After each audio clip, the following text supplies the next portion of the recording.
Hi, everyone. We're happy that you're here again. Our team grew. Well, we have one more participant here. This is Buddy in the background. She's a woman, and her purpose is to just look cute. So here we are. Today, we would like to talk about a topic that is the core of our mission kaleidoscope in a way. We'll talk about the differences between sympathy, empathy, and compassion, and talk about self-compassion. And how we'll do it is I'll use a definition from Susan David. In case you haven't heard about her, she's an amazing researcher, wrote a book about emotional agility, how we relate to our emotions. It's beautiful. I can only highly recommend it. And she also uses the definition of sympathy, empathy, and compassion that's really easy to understand. So I'll go ahead and just read it out. You'll also find it in the notes. And what she says is that sympathy is, I am sorry that you are in pain, where there is a bit more of distance. And then there is the definition of empathy, saying, I can imagine what this pain feels like, which is already more connected, more partnership, and a shared thing. And then there's compassion, which is you're suffering and I will do what I can to help, which is much more connected and action-oriented. So if we hear the definition of sympathy, empathy, and compassion, what are you present to, Julia, in your life? Well, I think that compassion is something that comes very easily with people in my close circle. So with my family, with my friends, immediately, if I see that they're going through something, I feel like saying just, I feel you, or I can imagine is not enough. I want to do more. And it comes very naturally.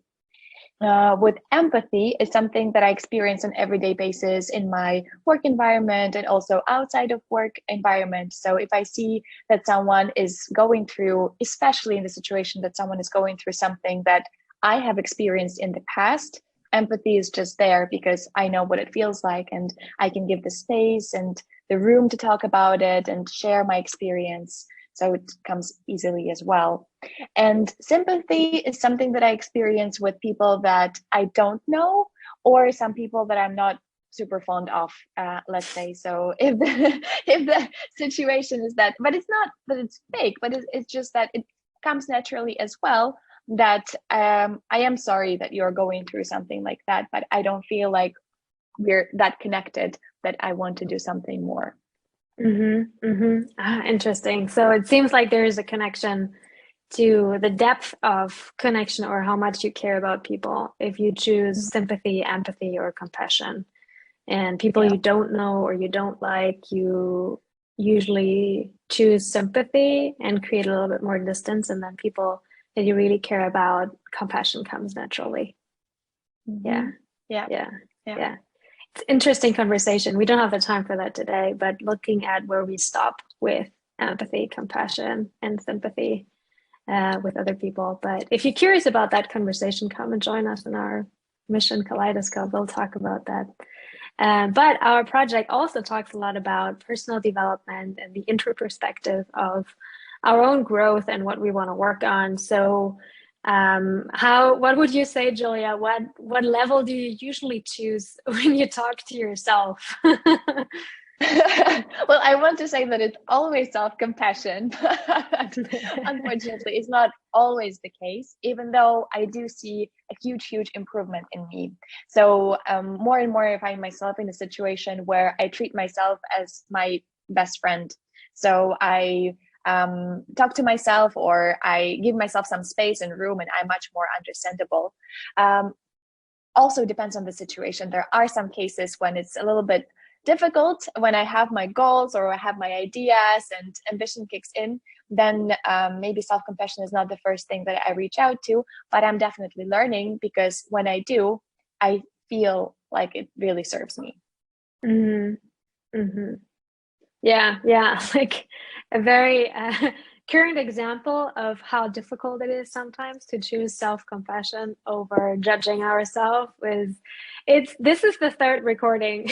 Like we started recording this video and had the conversation, and then always we said something that we thought was so bad or so stupid that we decided to stop the recording and start all over again. And We didn't choose self-compassion in the moment. So it's a thing, it's a lifelong learning to choose self-compassion over judgment or whatever comes automatically to you when things are not working out as planned. But yeah, like a lot of studies showed how self-compassion is very, very helpful and is that one antidote that really works when you feel guilt or shame because you know, something didn't work out or you feel like you didn't perform. Self-compassion will help you to get over it and get better faster and grow. So yeah, what would be a call to action, Julia, if you have people listening wondering how they can practice self-compassion? What would you say, or what's your call to action? My call to action. So the first step is to actually realize that I'm not being self-compassionate enough right now, that I'm being too hard on myself, or that I demand too much from myself based on the resources that I have. So the first step is to check in with yourself. How are you actually treating yourself? And then also the question that I like to ask myself in these situations: what would I have told to my best friend in this situation? And the answer is usually much more self-compassionate or compassionate compared to the ones that I've been giving myself before. So then what would you have said to your best friend, and try to apply it to yourself?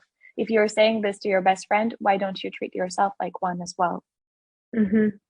Yeah, great point. Great point. I think for me too, it's like zoom out and think about how would your life be different if there would be higher levels of self-compassion, and get clear on that, because it's easier to take action based on a vision that we create for ourselves that makes sense and is in alignment with our values, and then connecting to people who feel in a similar way, because it's easier to practice that together, as Julia and I do. And if you're willing to practice it together, then join us in Vision Kaleidoscope. We would be happy to have you and to practice self-compassion together.